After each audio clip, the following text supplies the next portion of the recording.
Now we come to Reformed epistemology in this series where we're looking at Alvin Plantinga's epistemology. Reformed epistemology is a tradition in contemporary epistemology that draws from Reformation theology. John Calvin, if you had to name just one character, it does epistemology in the model of contemporary analytic philosophy, but draws some of its principles from Reformation theology. Alvin Plantinga and Nicholas Wolterstorff are central characters in the tradition, and they edited this book in the 1980s, and they each wrote portions of it. Now, here in this video, and possibly several others, we're going to be looking at Plantinga's chapter, Reason and Belief in God. Now, here we are on page 39, and Plantinga says, but of course the crucial question here is this: why does the objector think these things? Why does he think there is a prima facie obligation to try not to believe in God without evidence? Or why does he think that to do so is to be in a deplorable condition? Now let's stop here and explain what objector he's talking about. He's talking about someone who objects to belief in God without evidence. Now, such an objector might actually believe in God, or he might not. Plantinga is talking about people who have the common presumption that you should not believe in God unless you have convincing evidence that God exists. Some people say, you should not believe in God without convincing evidence. And then they say, well, here's the evidence. You should believe in God. And others go a different direction. They say, you should not believe in God without convincing evidence. Here's why I don't think we have convincing evidence. So they go the other way and do not believe in God. Plantinga says, both of these people are objecting on the basis of their shared common premise to belief in God without evidence. And their shared common premise is that it's irresponsible to believe in God without evidence. And Plantinga says, why do they think this? Why is there a first-glance obligation to try not to believe in God without evidence? What is so deplorable about believing in God without evidence? Continuing, why is it not permissible and quite satisfactory to believe in God without any evidence, proof, or argument at all? Why is it not permissible to believe in God without evidence at all? Now, you might think it's not permissible. Plantinga is doing a philosopher thing, saying, this thing you think, why do you think it? Maybe you think it's perfectly obvious, but are you quite sure? The philosopher is the person who challenges our assumptions. Plantinga is being a good philosopher here. If you have the assumption that you ought to have evidence for belief in God, if you're going to believe in God, you ought not to believe in God otherwise, Plantinga is saying, well, that's an interesting assumption. Why? You might have thought it was perfectly obvious, but the philosopher will challenge what people think is perfectly obvious. So, Plantinga continues, presumably the objector does not mean to suggest that no propositions can be believed or accepted without evidence. For if you have evidence for every proposition you believe, then, granted certain plausible assumptions about the formal properties of the evidence relation, you will believe infinitely many propositions, and no one has time these busy days for that. That's Plantinga's way of pointing out that the person who says you must not believe in God without evidence surely isn't assuming that every proposition you believe must be believed based on evidence. For that to be the case, unless, of course, your beliefs circle back on each other with respect to evidence. You believe this belief because you believe that, which you believe because you believe that, which you believe because you believe that, which you believe on the basis of this, which you believe on the basis of that, which you believe on the basis of this, and ultimately looping back in on itself so that every belief is supported by other beliefs, but ultimately by itself. Circular reasoning. Presumably it's not that. That would be perhaps a lousy form of what they call coherentism in epistemology, not the best form of coherentism.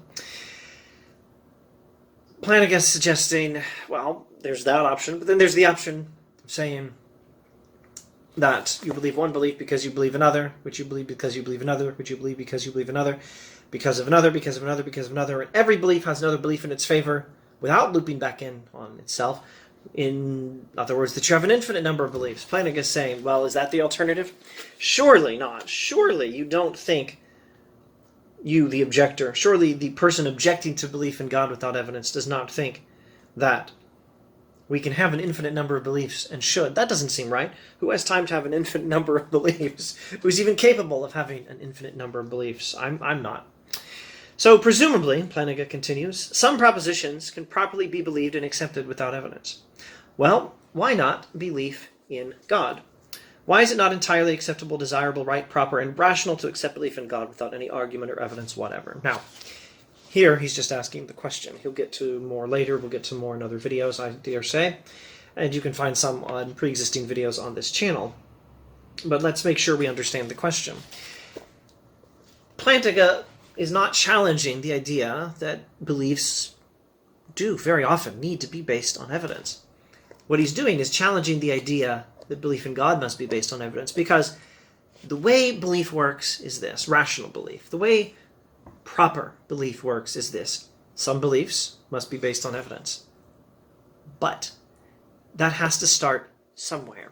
Beliefs can't just be based on each other. I believe this because I believe that, because I believe this other thing, because I believe this other thing, and this other thing, and this other thing, looping back in on itself. Then all our beliefs are just circular reasoning. That can't be right.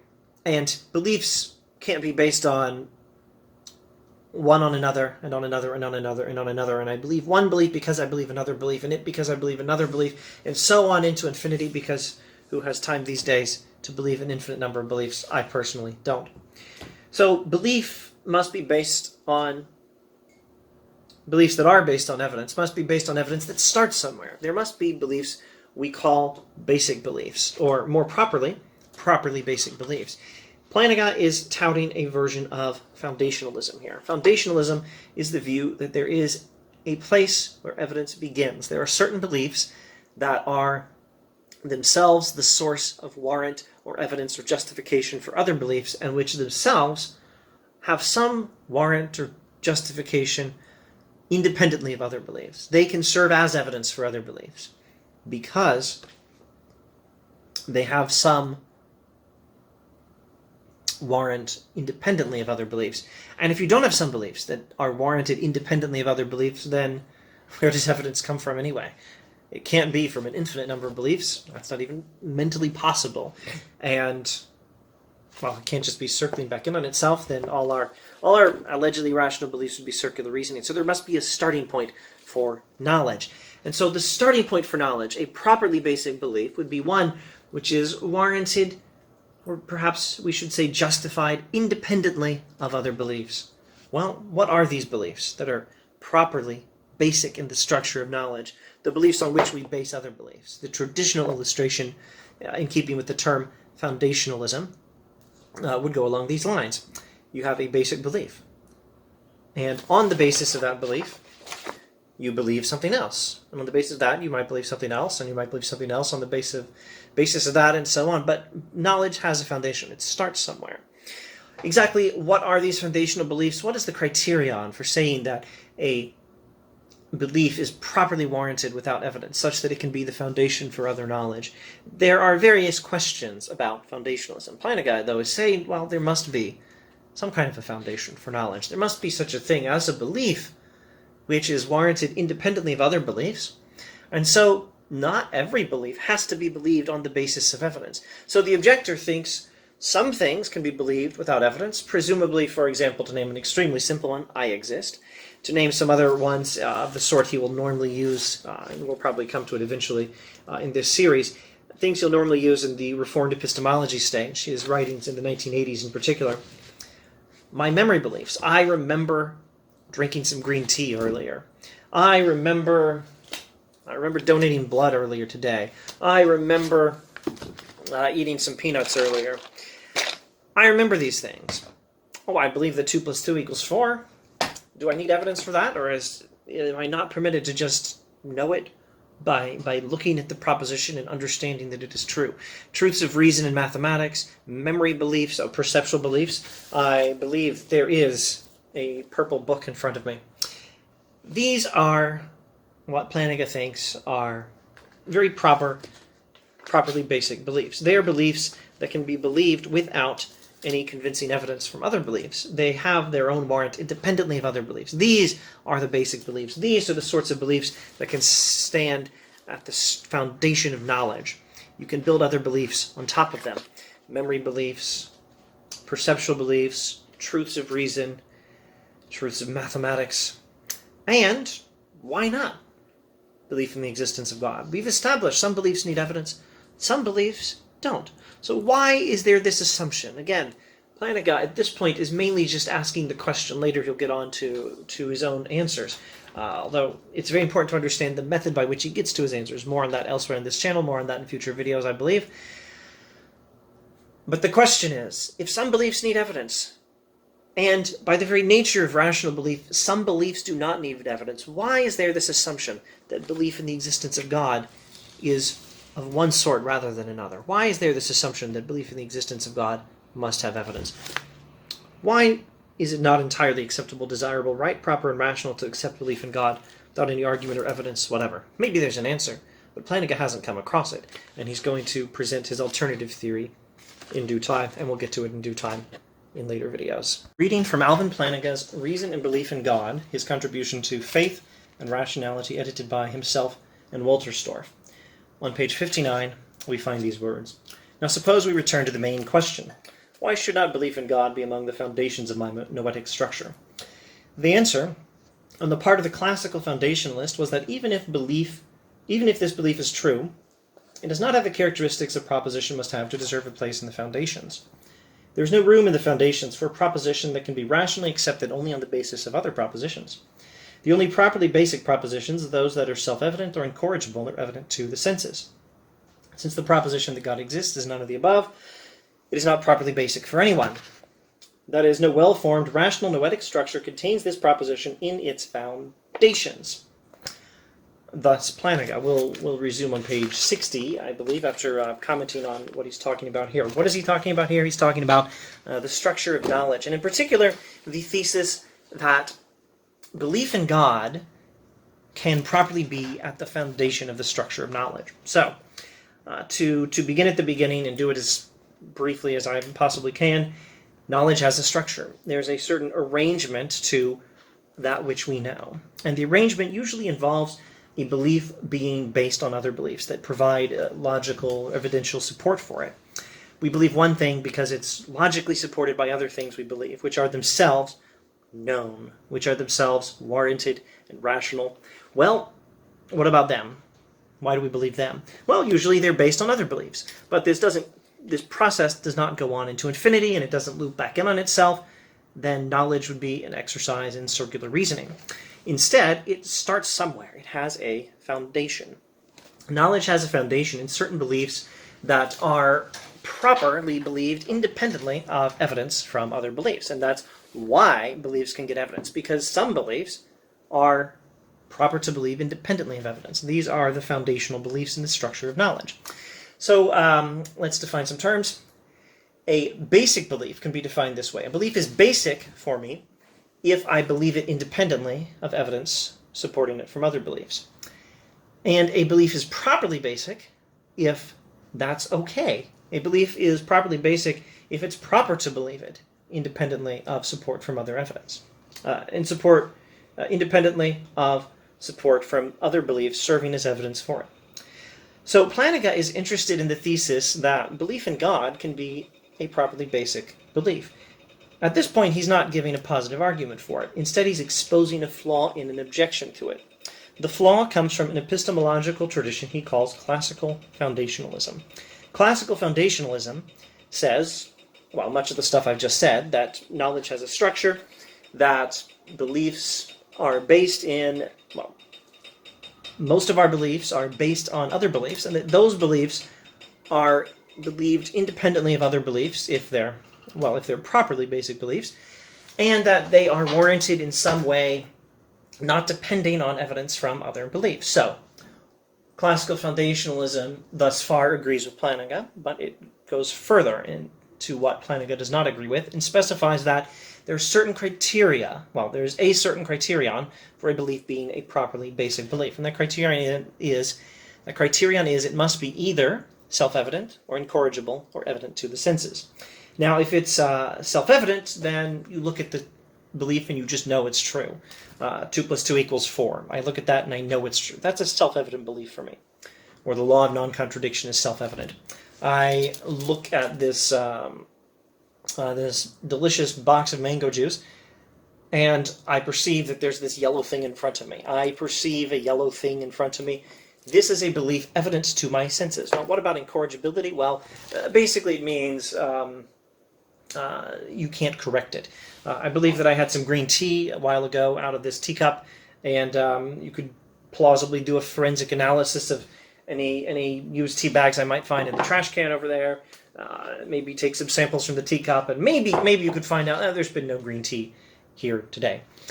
It's possible that that belief could be refuted, so it is corrigible. Well, an incorrigible belief is one that can't be corrected, roughly, very loosely defined. So, classical foundationalism says that a belief has to be evident to the senses, or it has to be incorrigible, or it has to be self-evident, like 2 + 2 = 4, in order for it to be a properly basic belief. Now, Plantinga is interested in the thesis that the existence of God can be properly basic, and the objection, depending on classical foundationalism, says, no, it can't, because it doesn't meet that criterion for proper basicality. Now, keep in mind, the person making this objection might think belief in the existence of God is true, or might just not be interested in it at this point. That's separate from the objection. You might actually say, and it's often been said, that God should not be believed in without evidence. But there is evidence, and you should believe in God. That is certainly an approach a number of thinkers have taken. But Plantinga is asking, why must you have that evidence? Why can the existence of God not be properly basic? So he's not going to give a positive argument for it here, but he will expose a flaw in the objection. So the objection says that a belief can only be properly basic if it meets this criterion. It's either self-evident, evident to the senses, or incorrigible. But let's go back to a memory belief. I remember drinking green tea out of this thing today. Do I have to have any other evidence for it? Maybe my memories are flawed. You could look for evidence that they might be flawed, but I rationally believe that I drank green tea out of this, and I'm not really interested in the evidence. If for some reason we found some evidence that maybe I'm wrong about that, I'd be interested in the evidence. But right now, I believe that I drank the green tea based on my memories alone. In fact, I don't really believe it based on anything. You might phrase this a little more carefully just by saying, I believe it. It is a memory that it happened. I have memories of doing this. And I believe that I did this, independently of evidence. Now, is this not a rational belief? Or not our memory beliefs rational? But they're not self-evident. They're not evident to the senses. They're not incorrigible. So there must be something wrong with the criterion for a properly basic belief that classical foundationalism gives us. Now, page 16. Many propositions that do not meet these conditions are properly basic for me. I believe, for example, that I had lunch this noon. I do not believe this proposition on the basis of other propositions. I take it as basic. It is in the foundations of my noetic structure. Furthermore, I am entirely rational in so taking it. Even though this proposition is neither self-evident, nor evident to the senses, nor incorrigible for me. So the criterion for proper basicality given us by classical foundationalism is not right. Now, this doesn't prove that belief in the existence of God can be a properly basic belief. What it does prove is that the standard objection to belief in God without evidence is flawed. There's something wrong with that objection. But is there any reason we should think belief in the existence of God can be properly basic? More on that from more Plantinga later. I'm here in Alvin Plantinga's Reason and Belief in God, his essay in Faith and Rationality, edited by himself and Walter Storr. I will try to keep this video short and use it only to give a brief explanation of what Plantinga calls the reformed objection to natural theology. Before even looking at the text, let's try to clarify two of our terms. Natural theology means the tradition of giving arguments for the existence of God. Tradition associated with, probably more than anyone else, Thomas Aquinas, though it's certainly something you find in any number of other theological sources. And reformed here means pertaining to the Protestant Reformation. Plantinga is looking at people who object to natural theology from the perspective of Reformation theology, and specifically Calvinism. Well, not exclusively Calvinism. I shouldn't say specifically either. I should say centrally Calvinism. Central to Reformation, central to the tradition of Reformation theology is Calvin. So Plantinga is drawing from John Calvin and from other people who are in the tradition of Reformation theology. He lists names like Herman Bavinck, and Karl Barth, along with Calvin. So he is drawing from an objection this tradition has to natural theology. Now, don't misunderstand. Natural theology says you should believe in God. Reformation theology says you should believe in God. That's not the dispute. Many things are not in dispute here. What is in dispute is whether you need arguments to believe that God exists, whether a proper belief in God should be based on evidence or not. The Reformed objection to natural theology says belief in God need not be based on evidence to be proper, and it may go a little farther than that. Let's see what Plantinga says. Oh, Abraham Kuyper is another character in this tradition. Like Calvin, Kuyper, and Bavinck, Barth holds, I'm on page 72, Barth holds that belief in God is properly basic. That is, such that it is rational to accept it without accepting it on the basis of any other propositions or beliefs at all. In fact, they think the Christian ought not to accept belief in God on the basis of argument. To do so is to run the risk of a faith that is unstable and wavering, subject to all the wayward whim and fancy of the latest academic fashion.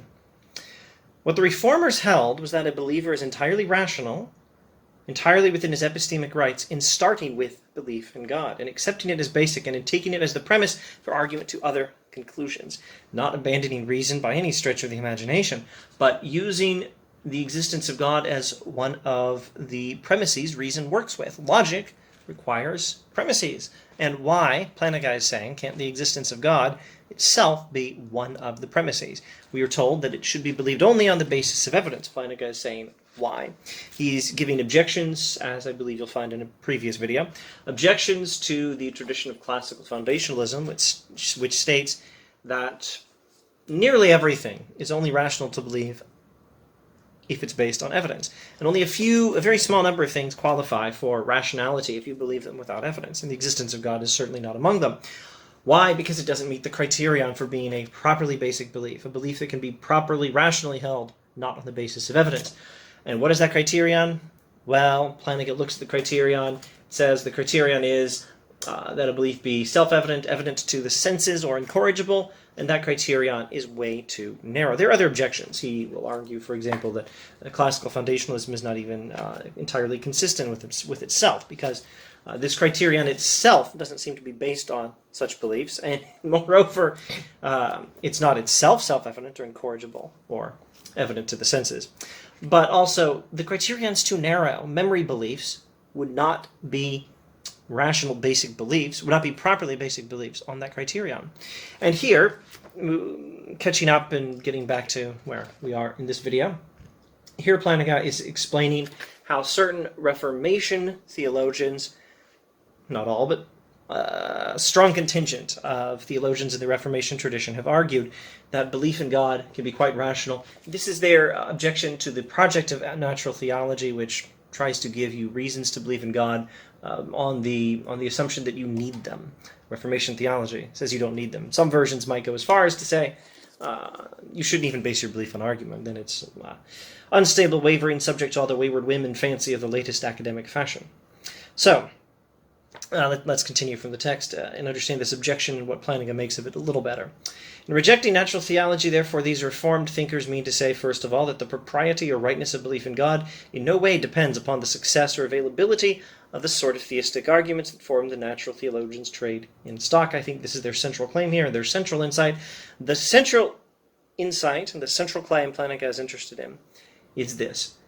According to these Reformation theologians, the propriety or rightness of belief in God does not depend upon those arguments for the existence of God. Belief in God, in the very short summary Plantingian language, belief in God can be properly basic. One who takes belief in God as basic is not thereby violating any epistemic duties or revealing a defect in his noetic structure.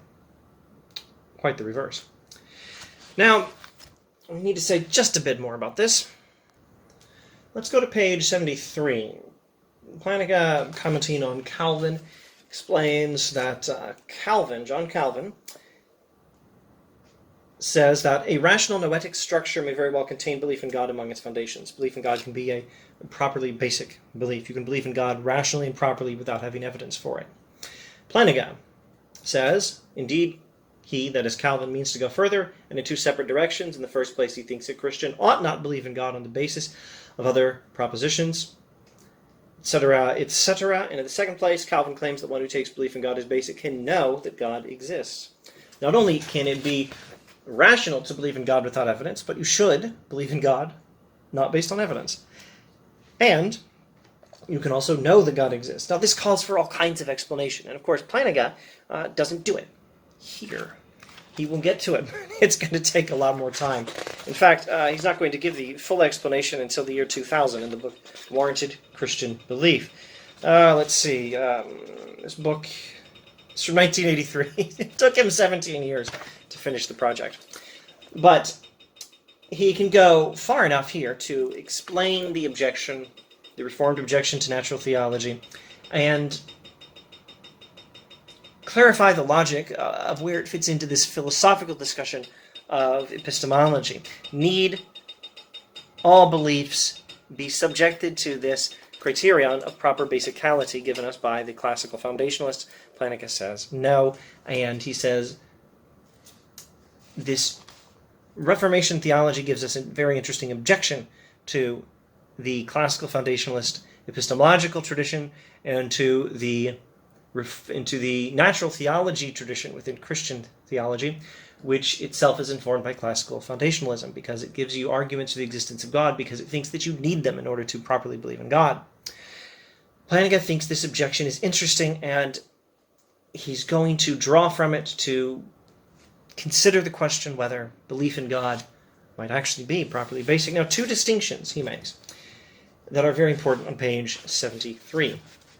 He does admit that if you hold this view, one who holds this view need not suppose that natural theology is of no use. Someone who holds the view that belief in God can be properly basic does not need to say that this tradition of giving arguments for the existence of God, natural theology, is useless.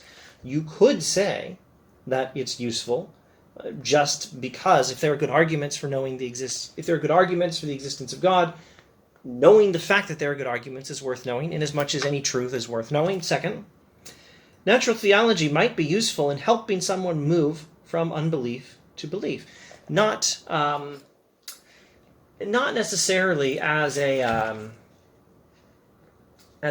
necessary condition for proper belief or anything like that, but as a useful means to the end of helping someone get to that belief in God which is proper. The belief in God did not need to be based on evidence, according to the hypothesis Plantinga is considering here. But if there's good evidence, why not? Why not know that there's good evidence? And why not allow that this evidence can be useful in helping people get to that belief, even if the belief didn't need to be based on evidence? Now, we do need to say rather a lot more about how a belief not based on evidence can be known. Plantinga's point, of course, is that it obviously can, because one, everyone in this conversation agrees with that. The basic beliefs, the properly basic ones, are known independently of evidence. They're where we get evidence from. There's no alternative. That's how foundationalist epistemology works. But two, you can also look at things like memory beliefs that are known without evidence, even without the classical foundationalist criterion for proper basicality.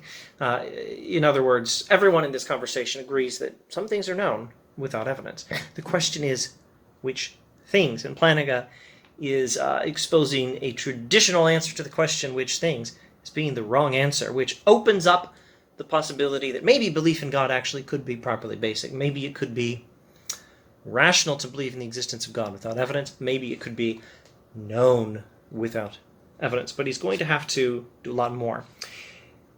And then, of course, he begins right here, page 73, asking, is belief in God properly basic? And he begins there to consider that question. But this is part of a long project, so you may not be able to read it in the video. It's part of a long project. It takes Plantinga from, if I have my numbers straight, 1967 in God and Other Minds to the year 2000 in Warranted Christian Belief to complete this whole epistemological project of looking at these questions and replacing classical foundationalism with a better theory of epistemology. and properly dealing with the Reformed objection to natural theology. And we may not do much more from this particular text. I think in the next video I may just move directly to a different article from the Reformed epistemology phase. At any rate, that's quite enough for this video, and I'm sorry I tried to keep it short. I failed utterly. See you next time. Although I had toyed with the idea of wrapping this up, I think I'm going to do one, maybe two new videos on Alvin Plantinga's essay Reason and Belief in God, his contribution to Faith and Rationality, edited by himself in Wolterstorff. Here we are on page 74. Plantinga says, I shall argue first that one who holds the belief in God as properly basic is not thereby committed to the view that just about anything is. I shall argue secondly that even if belief in God is accepted as basic, it is not groundless. So Plantinga is defending the idea that belief in God can be properly basic. That is to say, he's defending the idea that belief in God might be something we can rationally hold without basing it on evidence. It can be at the foundation of the structure of belief, something we accept and properly accept without evidence. Maybe we can use it as evidence for other things, but we don't need evidence for it. It's a basic belief, one that is used as evidence for other beliefs, that does not need other beliefs as evidence for it. Such a belief, all the objectors Plantinga is considering, at least the major ones, agree we do have, but a properly basic belief is not always recognized to include such a thing as belief in God. The evidence of the senses, beliefs which are self-evident, 2 + 2 = 4, or I exist, these are beliefs that are recognized as properly basic. Plantinga thinks the existence of God also could be properly basic. And here he's clarifying his thesis to explain why he doesn't think that if you recognize belief in God as properly basic, you're thereby abandoning all criteria for proper basicality. If belief in God can be properly basic, that doesn't mean just any belief can be properly basic. And it doesn't mean that you think that proper basicality is random, like there's no rhyme or reason to why we believe what we believe. If we believe some things without evidence, there still needs to be some sort of grounds for those beliefs. What sort of grounds? Well, Plantinga will have to explain it, and it's going to take him a very long time, many hundreds of pages, multiple books. But here he makes a beginning. And we begin with the great pumpkin objection.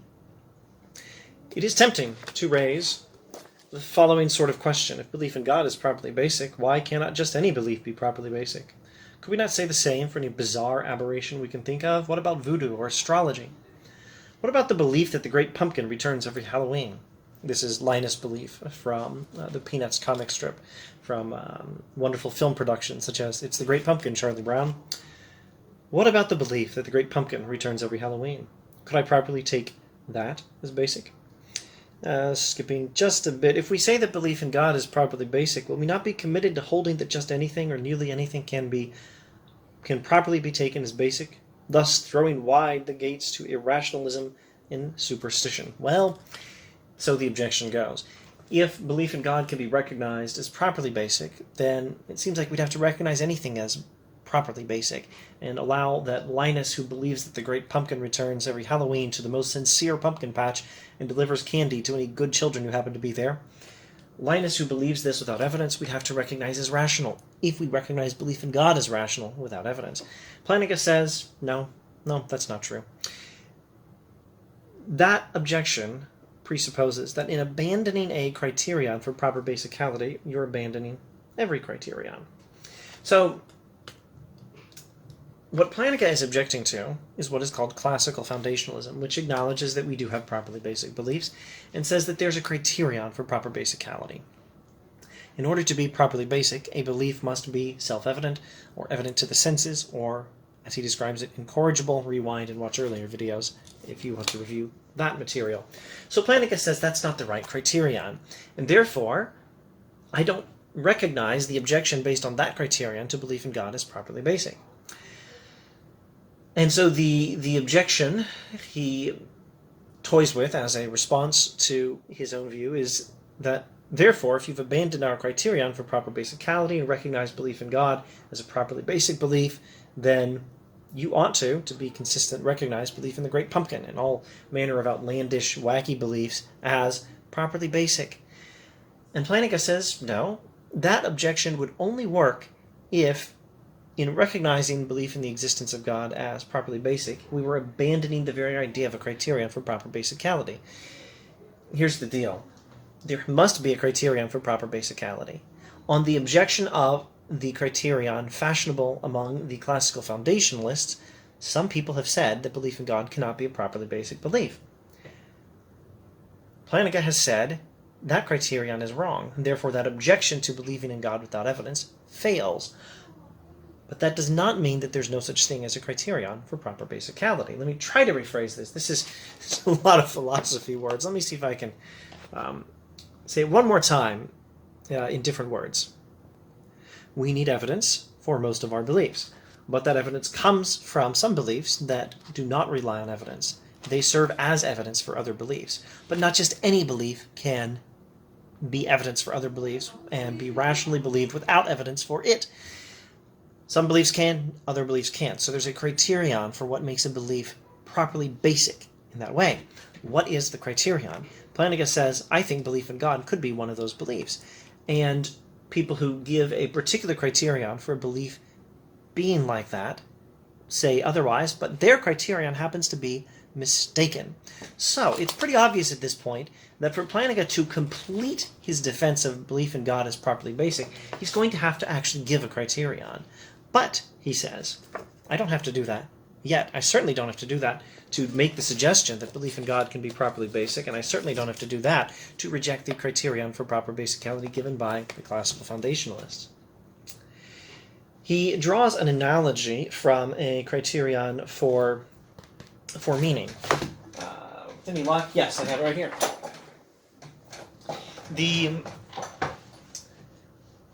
The logical positivists had a criterion for meaning. They said a statement is meaningful only if it is either analytic, which is to say the predicate is entailed by the very idea of the subject, or it's verifiable in sensory experience. This was their criterion for meaning. A sentence is meaningful only if it is one of those two things. And Plantinga says, as pretty much every philosopher now knows, that criterion for meaning is false. Now, imagine someone who says to someone who rejects that criterion for meaning, if you've rejected that criterion for meaning, you must think any random string of letters is meaningful. Plantinga says, no, I still believe there's a criterion for meaning. If I reject the ridiculous criterion for meaning these guys touted, that doesn't mean I think there's no such thing as a criterion for meaning. Not every string of letters is meaningful. There's still such a thing as a distinction between a meaningful sentence and a meaningless one. 'Twas brillig and the slithy toves did gyre and gimble in the wave, a lovely line from Jabberwocky by Lewis Carroll. This doesn't mean anything, and a person can quite properly say, this does not mean anything. And the logical positivist had the wrong criterion of meaning, and not have to say what is his own criterion of meaning in order to do that. The point is that there is a criterion. If you have time, you need to give your own criterion of meaning that will exclude nonsense words from Jabberwocky by Lewis Carroll from the category of sentences you think are meaningful. And that will be a better criterion of meaning than these guys have. But in order to object to their criterion of meaning, you don't have to just abandon the idea that there's a criterion of meaning and welcome any old random string of letters as a meaningful sentence. Similarly, with belief in God, proper basicality, Plantinga is objecting to the classical foundationalists' criterion for proper basicality. That doesn't mean that he believes there's no such thing as a criterion. It just means their criterion was wrong, and as far as he can tell, belief in God can be properly basic. By some criterion, a better criterion for proper basicality, a criterion which will not recognize belief in the great pumpkin as a properly basic belief, but will recognize belief in the God of the Bible. What sort of criterion would that be? Plantinga, page 75. This objection betrays an important misconception. How do we rightly arrive at or develop criteria for meaningfulness or justified belief or proper basicality, skipping a bit? And this raises an important question, one Roderick Chisholm has taught us to ask. What is the status of criteria for knowledge or proper basicality or justified belief, etc., etc.? And I think I won't read just now from page 77, but I'll try to explain very briefly what he just did. He pointed out that it's possible to reject the classical foundationalist criterion for proper basicality and say belief in God can be properly basic without yet having stated a criterion for proper basicality. And that means you're free to say belief in God is properly basic, belief in the Great Pumpkin is not, by the correct criterion for proper basicality. What is that criterion? Well, if I had time, maybe I could give it. And there's a good way to figure out what is that criterion. You can give a criterion for proper basicality, but you need to use the right strategy for articulating what is the criterion for proper basicality. The right strategy is described in Roderick Chisholm's article, speech, chapter of this book, The Problem of the Criterion. In The Problem of the Criterion, Chisholm, chapter 5 in this particular book, originally a speech at Marquette University, I believe, the Problem of the Criterion explains that the way to come up with an epistemological criterion is inductive. Well, there's more than one strategy, and Chisholm favors this strategy. He favors the strategy of inductively arriving at a criterion for knowledge by looking at things that are knowledge. Let me use this illustration. I like to think of Confucius, Aristotle, Aquinas, and Bertrand Russell as philosophers. I like to think of Shakespeare as not a philosopher. But if you ask me what exactly is a philosopher and want me to give a somewhat more detailed definition than someone who seeks wisdom, because Shakespeare's probably doing that, I'm not really sure what definition I will give you. And I can tell you this, without knowing exactly what sort of definition of philosophy I might give you, I can tell you that I will prefer to use this strategy for giving a definition of philosophy. I'm not going to sit here and say, here's a criterion for what makes someone a philosopher, and then start sorting famous people, Shakespeare, Confucius, Aquinas, according to whether they meet that criterion. No, I'm going to say, here's some philosophers, Confucius, Aquinas, Bertrand Russell, Plato, Aristotle. Here's some people who are not philosophers, Shakespeare, and, well, most other people, in fact, lots of people who are not philosophers. And I'm going to look at that list of people who are philosophers and figure out what they have in common that these other people don't have. And whatever that is, that's going to be the criterion for philosophy, for a philosopher. So Chisholm says that's how you figure out an epistemological criterion. You want to figure out what knowledge is? Look at some things that you know are knowledge. Study them. Reason inductively about them to figure out what are their characteristics. That will tell you what is the criterion for knowledge. Plantinga says that's the right way to come up with a criterion for knowledge, and indeed a criterion for proper basicality, following the particularist approach of Roderick Chisholm. And he doesn't do it here. He will not do it in this essay. He will not do it in this book. He will not do it in anything in the Reformed epistemology era of his career. He will not do it. This is 1983. He's not going to do it in 1983. This book was reprinted 86, 90, 96, 98, 2000, 2004. Well, by the year 2000, he'd finally done it. It took him a long time. It took him... Actually, no, it didn't take him that long. Around 1993, actually, was when he articulated the criterion. And we'll get to it in later videos. Next up in this series, I will probably talk about the idea that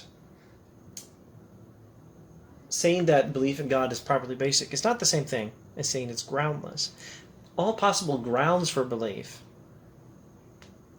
not all possible grounds for belief are evidence. You can say that belief in God doesn't require evidence without saying that it's groundless. We'll get to that next time, and along with it, some hints as to what the criterion for proper basicality might actually be, although it's going to take him some more time, and 2 other books to explain that criterion. My attempts to make these videos introducing Plantinga's epistemology by looking at his own words over the years, I keep failing miserably to keep the videos to a manageable length. I'm going to make a better effort this time. We are currently in Reason and Belief in God, Plantinga's contribution to Faith and Rationality, edited by himself and Nicholas Wolterstorff. Plantinga says, page 78, "My claim is that belief in God is properly basic, It does not follow, however, that it is groundless. Page 79. In each of these cases, a belief is taken as basic, and in each case properly taken as basic. In each case, there is some circumstance or condition that confers justification. There is a circumstance that serves as the ground of justification. Page 80. The central point here, however, is that a belief is properly basic only in certain conditions. These conditions are, we might say, the ground of its justification, and by extension, the ground of the belief itself. In this sense, basic beliefs are not, or are not necessarily, groundless beliefs. So, he's considering the idea that belief in God might be properly basic. That is to say, might be something that is, first, basic. That is to say, something we believe not on the basis of evidence. And second, properly so. Belief in the existence of God might be something that we can believe without convincing evidence, and that might be okay. And he's explaining at this point that his view that a belief is properly basic, particularly belief in God, does not mean that there's no ground for the belief. In other words, it's not random, it's not subjective.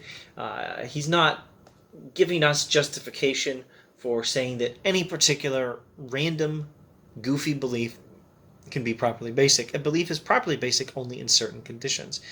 So, what are the conditions? Well, to illustrate, let's rewind page 79. If I see someone displaying typical pain behavior, I take it that he or she is in pain. Now, you don't lay out propositions about the person's behavior and then use those as justification for the theory that the person is in pain. No, you just directly conclude, and maybe conclude is not the right word. You just directly, as it were, automatically look at the behavior and conclude this person is in pain. Upon having experience of a certain sort, I believe that I am perceiving a tree. Typical case, I do not hold this belief on the basis of other beliefs. It is nonetheless not groundless. So I look out the window, I conclude there's a tree out there. Or I look out the window and I have an experience of seeing this green stuff, and I believe there's a tree. It's not really even a conclusion. It's an automatic response to a certain kind of experience. So, this is a properly basic belief, Plantinga thinks. The belief that I see a tree, or the belief that a person is in pain, or the belief that God exists, is an automatic response to a certain kind of experience, or to being in a certain set of circumstances, in certain conditions. A belief is properly basic only in certain conditions. These conditions are, we might say, the ground of its justification, and by extension, the ground of the belief itself. Basic beliefs may be basic, in the sense that they are not based on evidence from other beliefs. But there is a criterion for a belief being properly basic. A belief cannot be believed without other beliefs as evidence for it, rationally and properly so, unless there's some sort of ground for the belief, not evidence from other beliefs, but something else. And figuring out what is that something else would allow us to state a criterion for a properly basic belief. And what is that criterion? Well, he doesn't say. He won't say. Not for, let's check the years again. This is 1983. Not for another 10 years. Not until 1993 in his book, Warrant and Proper Function, will he actually state the criterion. But here he's giving us a clue as to what the criterion is. What is the criterion for proper basicality? Well, it has something to do with the fact that we believe more or less automatically properly basic beliefs in the right circumstances. Only a clue to what is the criterion. We get to the criterion in later work by Alvin Plantinga.